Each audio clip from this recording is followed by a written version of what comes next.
So I want to go big picture. You look at them, we talked about after Gordon Hayward, they had lost 2 games, and now here we are a month later, 13 straight. What's clicking for them? What's right? I think the one thing they've done an excellent job is on the defensive end. They're the #1 defense in the league.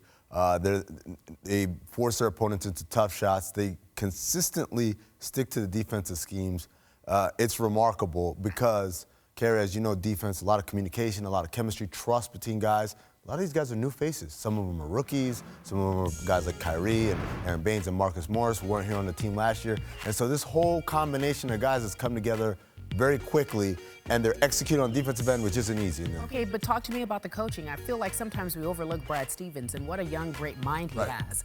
It's hard for you to go from the collegiate level to the pros and do so well. So what has he been able to do with these young group of kids and make them click so well? Well, I think, again, the thing is getting everybody on the same page and believing in the game plan. And again, that sounds cliche, it sounds trite, but you look around the league, how many times do we see guys get hurt and things break down? How many times do we see, oh, but they need time to gel and things break down? Look at the Thunder, look at some of the other teams around the league. They're going through issues, and that's not to say that they're making excuses. Those are legitimate reasons why they're not as good as we think they can be. Boston's not going through any of that. They lose Kyrie for a couple of games there. Doesn't matter. They lose Hayward for the year. Doesn't matter. They're managing to plug and play, and all that happens when you have a team of guys who are not only know what the plan is, but have bought into the plan. Because a lot of times you get that too, Kerry. No, you gotta buy I know in. what we're supposed to do, but you got to buy in. Y'all do that. I'm going to do my thing. Right, they don't have any of that in Boston. Okay, so we talk about Brad Stevens. I want to bring this up because we just mentioned the fact that they have a marquee matchup with the Warriors. They asked Steve Kerr, media asked Steve Kerr about Boston. This is what he had to say, and then I want to get your take. It sure looks like Boston is the team of the future in the East. I mean, with their assets that they still have, and their young talent, and their coaching, and Kyrie is amazing. They want to win a championship. Okay, so I heard a lot there. I heard the basics. They're the team of the future. But talk to me about the Eastern Conference Finals, or the East period. Do you see Boston in a position, as of now, giving the Cavs a run for their money, perhaps even representing the East? Can it happen? Absolutely. Anything can happen.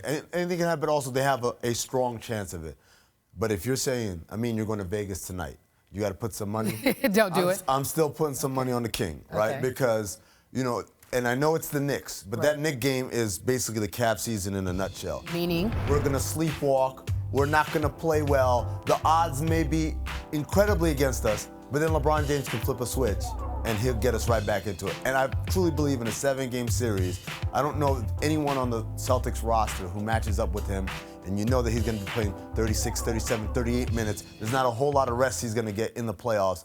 I'd still take the Cavs, all because of LeBron James. I understand, and that makes sense. Then talk to me about the future, because let's even go front office, what Danny Ainge has been able to do, the assets that they have and still have, and what they can still put together. He waited the perfect time to get Kyrie. No one else could have offered what he was able to offer for Kyrie Irving.